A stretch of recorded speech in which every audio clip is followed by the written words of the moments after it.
വസന്തംഗമ്പള്ളി, ഇവിടെ വരാനിരിക്കുന്ന എല്ലാ തെരഞ്ഞെടുപ്പുകളിലും BJP പരാജയപ്പെടുമെന്നാണ് ഈ 13 നിയമസഭാ ഉപതെരഞ്ഞെടുപ്പുകളെ ഫലം വന്നതിന് ശേഷം പവൻ ഖേര അഭിപ്രായപ്പെട്ടത്.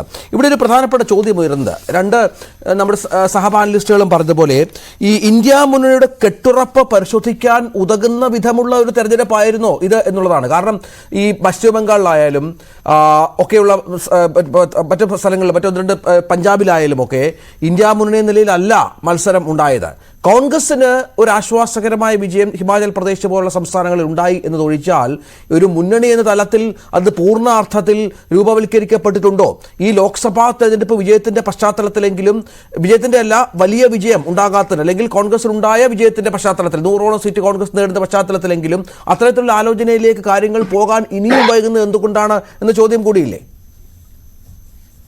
അല്ല ശ്രീ രഞ്ജിത്ത്, നോക്കൂ, ഇന്ത്യ ആദ്യം കൂടിയപ്പോൾ തന്നെ വളരെ കൃത്യമായി കോൺഗ്രസിന്റെ ദേശീയ അധ്യക്ഷനും ആ കമ്മിറ്റിയുടെ കോർ കമ്മിറ്റിയുടെ ചെയർമാൻ കൂടി ആയ പ്രിയപ്പെട്ട ഖാർഗെജി വളരെ കൃത്യമായി പറഞ്ഞല്ലോ, ഇത് ലോക്സഭാ തെരഞ്ഞെടുപ്പിന് വേണ്ടിയുള്ള ഒരു സംവിധാനമാണ്. എന്നാൽ നിയമസഭാ തെരഞ്ഞെടുപ്പുകളിലേക്ക് വരുമ്പോൾ അതാത് സംസ്ഥാന ഘടകങ്ങളുമായി ബന്ധപ്പെട്ടായിരിക്കും കാര്യങ്ങൾ ചെയ്യുക. ഇപ്പം ശ്രീജിത്ത് പറഞ്ഞൊരു കാര്യം വളരെ പ്രസക്തമാണ്. നോക്കൂ, കേരളത്തിലേക്ക് വരുമ്പോൾ നമ്മൾ ഇന്ത്യ മുന്നണിയല്ലേ, അതുകൊണ്ട് വയനാട് സീറ്റിൽ മത്സരം നടക്കാൻ പോകുന്നു. ഒരുപക്ഷെ നമ്മുടെ കെ സുരേന്ദ്രനായിരിക്കും അവിടെ BJPയുടെ സ്ഥാനാർത്ഥി. അപ്പോ BJPയുടെ സംസ്ഥാന പ്രസിഡന്റ് മത്സരിക്കാൻ നേരിട്ടെത്തുമ്പോൾ നമുക്ക് ഇന്ത്യ മുന്നണിയെ മത്സരിക്കാം എന്ന് തീരുമാനിക്കാൻ പറ്റില്ലല്ലോ. അപ്പോൾ BJP 2ാം സ്ഥാനത്തോ 1ാം സ്ഥാനത്തോ ഉള്ള സംസ്ഥാനങ്ങളിൽ, BJPയുമായി നേർക്കുനേർ ഏറ്റുമുട്ടുന്ന സംസ്ഥാനങ്ങളിൽ വളരെ കൃത്യമായി മുന്നണി സംവിധാനത്തെ പ്രയോഗവൽക്കരിക്കുക എന്നുള്ളത് തന്നെയാണ്. നോക്കൂ, രണ്ടാമത് വലിയൊരു കാര്യമുണ്ട്. ശ്രീജിത്ത് പറഞ്ഞു, ഞാൻ അതോട് യോജിക്കുകയാണ്. അദ്ദേഹം പറയുന്നു എന്താണ്, കോൺഗ്രസ് ഇന്ത്യ മുന്നണി സഖ്യമായി അല്ല പലയിടത്തും ജയിച്ചത്. ചിലയിടത്ത് കോൺഗ്രസ് ഒറ്റയ്ക്ക് ജയിക്കുന്നു, ചിലയിടത്ത് നമ്മുടെ മമതാ ബാനർജിയുടെ പാർട്ടി ഒറ്റയ്ക്ക് ജയിക്കുന്നു. നോക്കൂ, അത് പ്രതീക്ഷാനിർഭരമാണ്. കാര്യം, ഇന്ത്യ മുന്നണി ഇക്വേഷൻ പോസിബിൾ ആയിട്ടില്ലാത്ത സ്ഥലങ്ങളിൽ പോലും, ഇന്ത്യ മുന്നണി ഇക്വേഷൻ പ്രായോഗികമായിട്ടില്ലാത്ത സ്ഥലങ്ങളിൽ പോലും ജനം BJPയെ തോൽപ്പിച്ചുവെങ്കിൽ ഇന്ത്യ മുന്നണി ഇക്വേഷൻ കൂടി പ്രാവർത്തികമായാൽ ഭൂരിപക്ഷത്തിൽ ആ സീറ്റുകളിൽ വിജയിച്ചു കയറാൻ സാധിക്കും. അപ്പോൾ ശ്രീ രഞ്ജിത്ത് പറഞ്ഞത് ശരിയാണ്. അത് വളരെ ഒരു ഡബിൾ എഞ്ചിൻ പവറോടുകൂടി, ഡബിൾ എഞ്ചിൻ ഫ്യൂവലോടുകൂടി അത് പ്രാവർത്തികമാക്കേണ്ടതുണ്ട്. അതിന് കോൺഗ്രസ് പ്രതിജ്ഞാബദ്ധവുമാണ്, അതിൽ സംശയമൊന്നും വേണ്ട. രണ്ടാമതായി ഞാൻ പറഞ്ഞല്ലോ, ഇത് ഏതെങ്കിലും 12ഓ 14ഓ നിയമസഭാ തെരഞ്ഞെടുപ്പുകളിലേക്ക്, സീറ്റുകളിലേക്ക് നിറഞ്ഞ തെരഞ്ഞെടുപ്പ് മാത്രമായി കാണേണ്ടതില്ല. കാരണം ഒന്ന്, ലോക്സഭാ തെരഞ്ഞെടുപ്പിന് ശേഷം അമ്പയെ പരാജയപ്പെട്ടു പോകുമെന്നും 400 സീറ്റ് ഞങ്ങൾക്ക് ഈ തവണ ഉണ്ടാകും, അതിന്റെ 100ൽ 1 പോലും കോൺഗ്രസിന് കിട്ടില്ല എന്നും പറഞ്ഞെടുത്ത് നിന്ന് ആ 400ൽ നിന്ന് എത്രയോ പിറകിൽ ഏതാണ്ട് പാതിയോളം സീറ്റുകളിലേക്ക് BJP ഒതുങ്ങുന്നു. 40-45 സീറ്റുകളിലേക്ക് നിന്ന് 100ൽ പരം സീറ്റുകളിലേക്ക്, ഇരട്ടി സീറ്റുകളിലേക്ക് കോൺഗ്രസ് ഒറ്റയ്ക്കെത്തുന്നു. ഇന്ത്യ മുന്നണി വലിയ മുന്നേറ്റം നടത്തുന്നു. അത് ഈ വോട്ടർമാർ കണ്ടിട്ടുണ്ട്. അപ്പോൾ ഈ രാജ്യത്തൊരു പ്രതിപക്ഷമുണ്ടെന്നും അവർ തിരിച്ചുവരവിന്റെ പാതയിലാണെന്നും ഇവർ കണ്ടു കഴിഞ്ഞു. അതുകൊണ്ടാണ് അവർ കൃത്യമായി ഈ തവണ പ്രതിപക്ഷ നേതൃനിരയിൽ, അത് ചിലപ്പോൾ ബംഗാളിൽ മമതയായിരിക്കും പ്രതിപക്ഷത്തിന്റെ മുഖം, ചിലപ്പോൾ ബംഗാളിൽ മഹമ്മദയായിരിക്കും, കേരളത്തിൽ അത് കോൺഗ്രസ് ആയിരിക്കും, മധ്യപ്രദേശിൽ അത് കോൺഗ്രസ് ആയിരിക്കും, ബീഹാറിൽ അത് തേജസ്വി യാദവ് ആയിരിക്കും.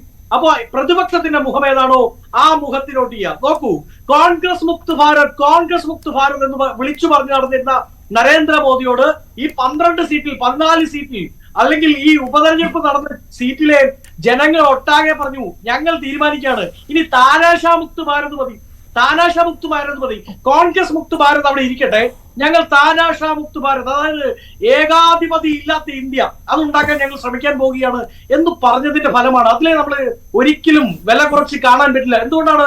ഉപതെരഞ്ഞെടുപ്പുകളിൽ BJP ജയിക്കുമ്പോൾ അത് സർക്കാരിനുള്ള പ്രോഗ്രസ് റിപ്പോർട്ടിലെ സൈനും, ഉപതെരഞ്ഞെടുപ്പുകളിൽ ഇന്ത്യ മുന്നണി, കോൺഗ്രസ്, നമ്മുടെ മമതാ ബാനർജി അല്ലെങ്കിൽ അഖിലേഷ് യാദവ് അടക്കമുള്ളവരുടെ പാർട്ടികൾ ജയിച്ചു വരുമ്പോൾ ഇതൊരു ചെറിയ തെരഞ്ഞെടുപ്പല്ലേ എന്നുള്ള ചിന്ത ഉണ്ടാവുന്നത്.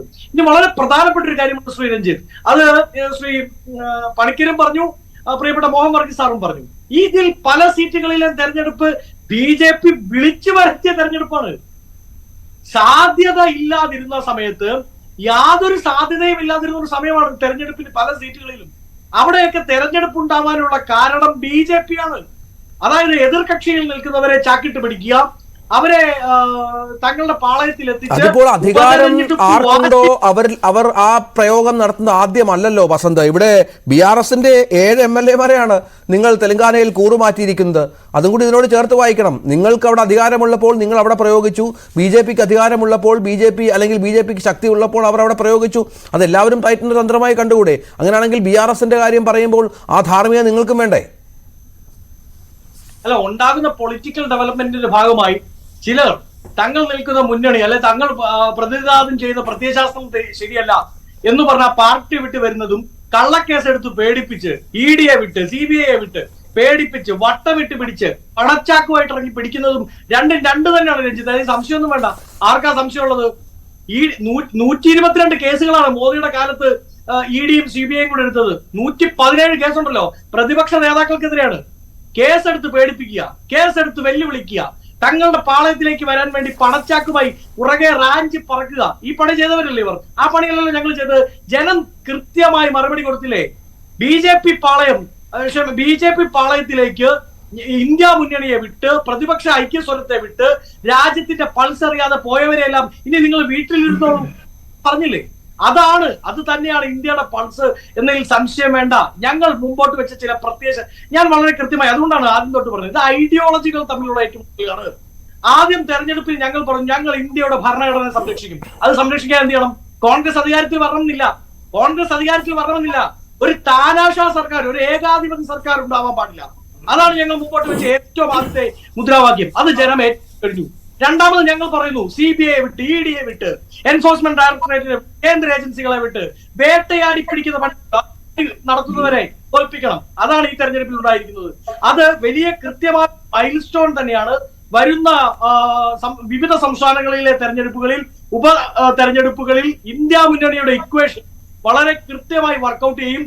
ആ കെമിസ്ട്രി, ആ രസതന്ത്രം ഇന്ത്യൻ രാഷ്ട്രീയത്തിൽ കോൺഗ്രസിന്റെ ഇന്ത്യ മുന്നണിയുടെ മടങ്ങിവരവിന്റെ യാഗാശ്വത്തിന്റെ തുടക്കം മാത്രമാണ്. യാഗാശ്വത്തിന്റെ തുടങ്ങുന്ന വേദിയുടെ കടന്നു പോകുന്ന ആദ്യത്തെ 1, 2, 3 സ്ഥലങ്ങൾ മാത്രമാണ് ഇത് നടന്നിരിക്കുന്നതെന്ന് കാത്തിരുന്നോളൂ.